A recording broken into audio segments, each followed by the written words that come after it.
So, what really makes a good life? I mean, is it all about money, or is it about being happy? For centuries, those have pretty much been our go-to answers. But what if they're not just a little off? What if they're fundamentally flawed?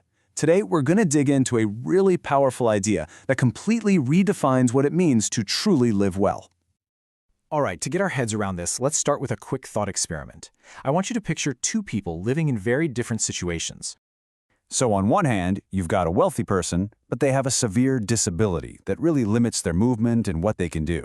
And on the other hand, you have someone who is poor, but they're in excellent physical health, completely able-bodied. So, who has the better life?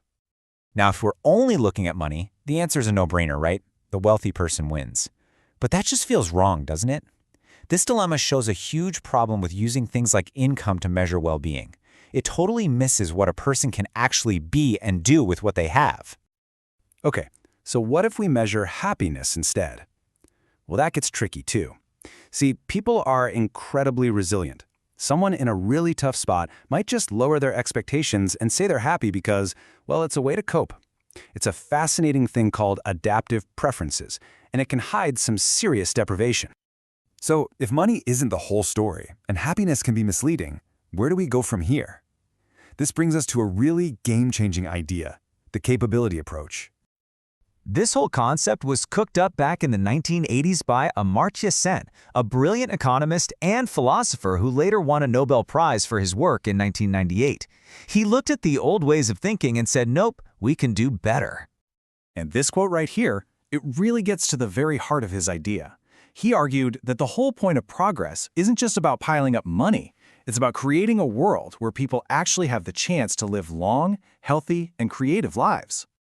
So, what is the capability approach? You know, at its core, it's a big shift in focus. It moves away from looking at resources, the stuff you have, and instead looks at your capabilities, what you are genuinely able to be and do.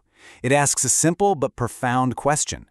What real opportunities does a person have to live a life that they think is valuable?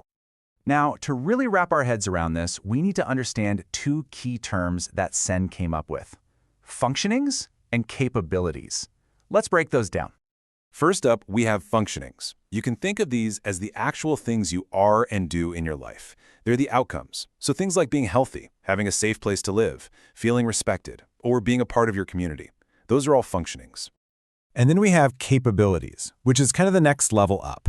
A capability is the whole set of functionings that you could realistically choose from. So it's not just about what you're doing right now, it's about all the things you could do. It's your real, genuine freedom to choose the kind of life you want to lead.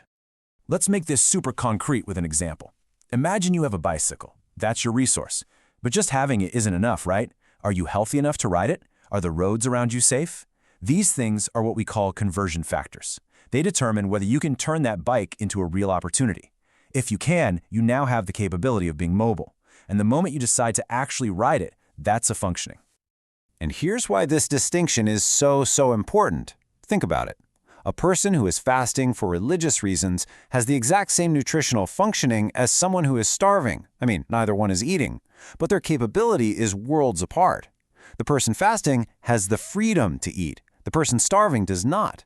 And it's that freedom, that choice, that this whole approach really values. So this really powerful idea led to a pretty interesting debate. If we're going to focus on these capabilities, which ones actually matter most? Should there be like a universal list that applies to everyone? One of Sen's most important collaborators, the philosopher Martha Nussbaum, said absolutely yes. She argued that for every single person to live a life with dignity, we have to define a core list of essential capabilities that every society should promise its citizens. And her list is just incredibly intuitive. It includes the basics, like life, being able to live to a normal old age, and bodily health, having good food and a roof over your head. But she goes deeper, including things like emotions, the freedom to love and grieve, and even play, the ability to just laugh and have fun. Sen, on the other hand, wasn't so sure about one fixed list. He pushed back a little.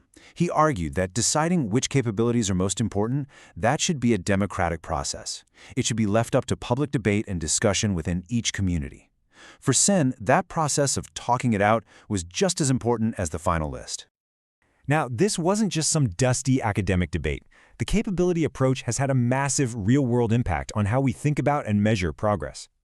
Probably its most famous application is the United Nations Human Development Index, or the HDI. Instead of just looking at a country's bank account, its GDP, the HDI looks at health, like life expectancy, and education alongside income. It's a direct result of Sen's way of thinking.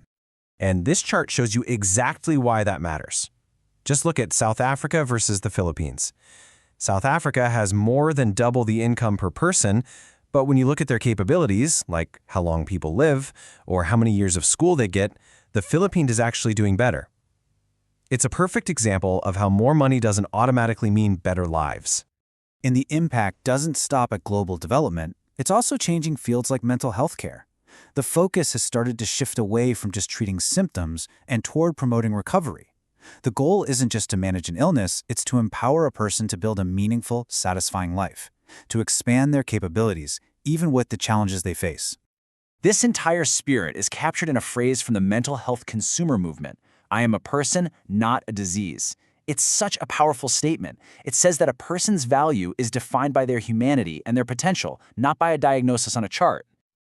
So, where does all this leave us? Well, the capability approach gives us a richer, more human way of thinking about what a good life really is. And it leaves us with a pretty big question to chew on. If we started measuring our society's success, not by how much cash we have, but by the real freedoms people have to live lives they value, what would we change first?